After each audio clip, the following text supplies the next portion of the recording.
Buka Quran surah ke-51 ayat ke-24 sampai 30, paling kanan sebelah bawah. Hal ataka hadithu dhaif Ibrahim al-mukramin. Kata Allah, hei umatnya Muhammad sallallahu alaihi wasallam, pernah enggak dengar kisah Nabi Ibrahim yang kedatangan tamu di malam-malam? Tamu itu sesungguhnya ingin datang ke tempatnya Nabi Lut, tapi mampir ke tempatnya Nabi Ibrahim. Datang tengah malam menjelang subuh, kalau kita katakan jam 2:30 malam. Tiba-tiba mereka berkata, Assalamualaikum, Assalamualaikum, Assalamualaikum. Iddakhalu alaihi faqalu salama. Ketika mereka datang ke tempat Nabi Ibrahim, mereka mengatakan Assalamualaikum. Masya Allah. Contoh, antum 2:30, tiba-tiba kedatangan tamu malam-malam. Bukan 1-2 orang, agak banyak kedengarannya. 2:30, Assalamualaikum, Assalamualaikum. Dibuka enggak? Ganti jawaban, Assalamualaikum, Assalamualaikum. Dijawab enggak? Benar. Assalamualaikum, Waalaikumsalam, Assalamualaikum, Waalaikumsalam. Buka? Tidak. Bagus. Mengucapkan salam hukumnya sunnah, tapi menjawab salam hukumnya wajib. Quran surah keempat ayat 86, paling kanan sebelah bawah di mushaf. Wa idza huyyitum bi tahiyyatin fahayyu bi ahsana minha aw rudduha. Kalau Anda diucapkan salam kepada Anda, maka jawab dengan yang lebih bagus. Assalamualaikum, Waalaikumsalam warahmatullahi wabarakatuh.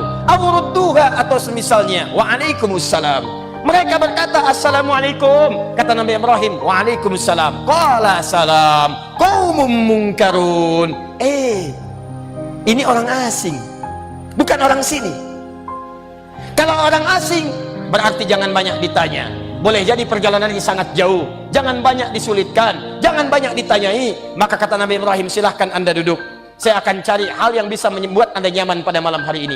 Faragha ila ahlihi faja'a bi'idin samin. Maka bertanya kepada istrinya, Ma, kita punya makanan terbaik, menu terbaik apa malam hari ini? Kita punya tamu yang istimewa. Tamu istimewa. Masya Allah. Kata istrinya, tidak ada makanan. Maka beliau mengecek kemudian ke tempat logistik umumnya. Beliau punya semacam peternakan hewan peliharaan. Ada anak sapi, begitu dilihat, diambil oleh beliau, sembelih anak sapinya, dibikin gulai malam itu. Sampai jadi gulai itu dibawa dihidangkan. Faqarabahu ilaihim, maka dihidangkan kepada mereka malam-malam itu. Masya Allah. Begitu dihidangkan, jadi makanannya. Tiba-tiba makhluk itu sama sekali tidak menyentuh makanan itu.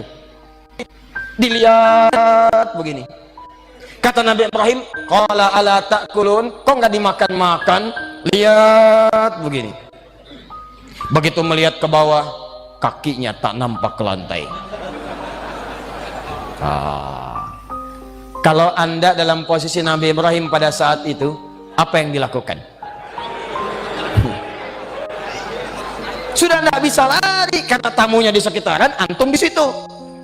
Dilari sudah nggak bisa. Makanya bahasa ayatnya mengatakan fa'aujasa minhum khifah. Maka mulai merasa takut tapi tak punya peluang untuk mengelak. Rasa takut yang sudah tidak punya peluang untuk berlari dan mengelak, itu bahasa Arabnya aujasa khifah. Fa'aujasa minhum khifah. Qalu la takhaf. Maka mereka berkata, jangan takut, jangan khawatir. Kami ini sesungguhnya bukan tamu biasa. Kami malaikat yang sedang menyamar. Kami malaikat datang menyamar, ingin mengabarkan datang ke tempatnya Nabi Lut, cuman mampir ke sini karena Anda muliakan kami pada malam hari ini. Umumnya orang kedatangan tamu malam-malam, jangankan disambut, disapa pun tidak, jangankan disambut, lampu pun dinyalakan tidak, jangankan disambut, pintu pun dibukakan tidak. Anda ini pintu dibuka, salam dijawab, hidangan disampaikan. Maka Allah berikan kabar gembira. Karena Anda beramal dengan amalan yang tidak biasa, maka Allah pun membalas kepada Anda anugerah yang tidak biasa. Kata orang, istri Anda tidak akan pernah mengandung karena monopos, mandul kata medis, monopos kata klinis. Maka Allah berikan kabar gembira, dengan izin Allah, istri Anda akan mengandung dan melahirkan seorang anak yang cerdas. Fabasyaruhu bighulamin alim. Maka kata para pakar tafsir, ini adalah isyarat bagi kita semua. Kalau Anda punya harapan, punya doa, punya keinginan yang menurut orang mustahil. Kata orang penyakitnya nggak akan sembuh. Kata orang proyek ini mustahil. Kata orang ini nggak bisa. Maka rumus Qur'annya, kerjakan amalan yang tidak biasa. Kerjakan amalan di atas amalan rata-rata. Orang malam tidur, Anda bangun. Orang malam siang makan, Anda puasa. Orang baca Quran 1 juz, Anda 10 juz. Begitu selesai amalan itu, maka bermohonlah kepada Allah untuk mengabulkan apa yang Anda mintakan. Itu yang disebutkan, diisyaratkan di Quran surah kelima Al-Maidah ayat 35, paling kanan sebelah bawah di mushaf. Ya ayyuhalladzina amanu taqullaha wabtaghu ilaihil wasilah. Hei orang-orang beriman, kalau kamu punya keinginan, punya harapan, punya doa, ingin cepat dijawab kata Allah, maka tingkatkan takwamu kepada Allah. Tingkatkan takwa. Takwa disebutkan 115 kali dalam Al-Quran. Dan takwa itu semua jenisnya adalah amal-amal soleh. Salat itu takwa, puasa itu takwa, haji itu takwa. Salat takwa, Al-Baqarah ayat 2-3. Dzalikal kitabu la raiba fihi hudan lil. Siapa muttaqin? Orang yang salat. Alladzina yu'minuna bil ghaib wa yuqimunas. Puasa tujuannya takwa. Al-Baqarah ayat 183. Ya ayyuhalladzina amanu kutiba alaikumus kama kutiba alal ladzina min la'allakum. Haji bekalnya takwa. Al-Baqarah ayat 197, paling kanan sebelah atas. Al-hajju ashhurum ma'lumat faman farada fihinna al-hajja fala rafatha wala fusuqa wala jidala fil hajj wa ma taf'alu min khairin ya'lamhu Allah wa tazawwadu fa inna khairaz zadi taqwa. Jadi kalau Anda punya keinginan, punya harapan, punya apa yang Anda mohonkan kata orang mustahil, maka tingkatkan takwa. Ayo banyakin sholatnya, kerjakan puasanya, ayo siapkan cita-citanya, termasuk infak itu bagian dari takwa. Ayo sedekah. Quran surah ketiga Ali Imran ayat 133 sampai 134, paling kanan sebelah atas di mushaf.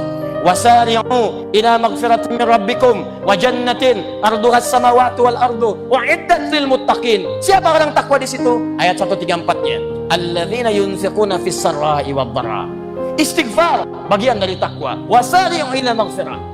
Karena itu ketika Nabi Nuh mengatakan kepada umatnya, Quran surah 71 ayat 10, faqultu astaghfiru rabbakum innahu kana ghaffara. Saya katakan pada umatku, ayo banyak istighfar, banyak istighfar, banyak istighfar. Allah pasti akan menerima tobat kita. Apa manfaat istighfar itu? Teruskan ayatnya. Yursilis samaa 'alaikum midrara. Yang tidak pernah hujan, yang kering, yang gak ada hujan, orang yang banyak istighfar di tempat itu, maka Allah akan turunkan hujan di dalamnya. Wa yumditkum bi amwalin wa banina. Orang yang rezekinya seret, kerja ditolak, hari di sini tidak dapat, peluang ada nggak kebagian, maka orang yang istighfar kata Allah, yumditkum bi amwalin. Semakin banyak istighfarnya, semakin kami tumbuhkan, banyakkan, limpahkan rezeki kepadanya. Wa banina, termasuk keturunan. Cuman persoalannya kita kembalikan ke awal, malaikat tidak punya nafsu. Begitu dihidangkan makanan, disuguhkan karena tidak ada nafsu, maka tidak ada dorongan kemudian untuk bisa menikmatinya.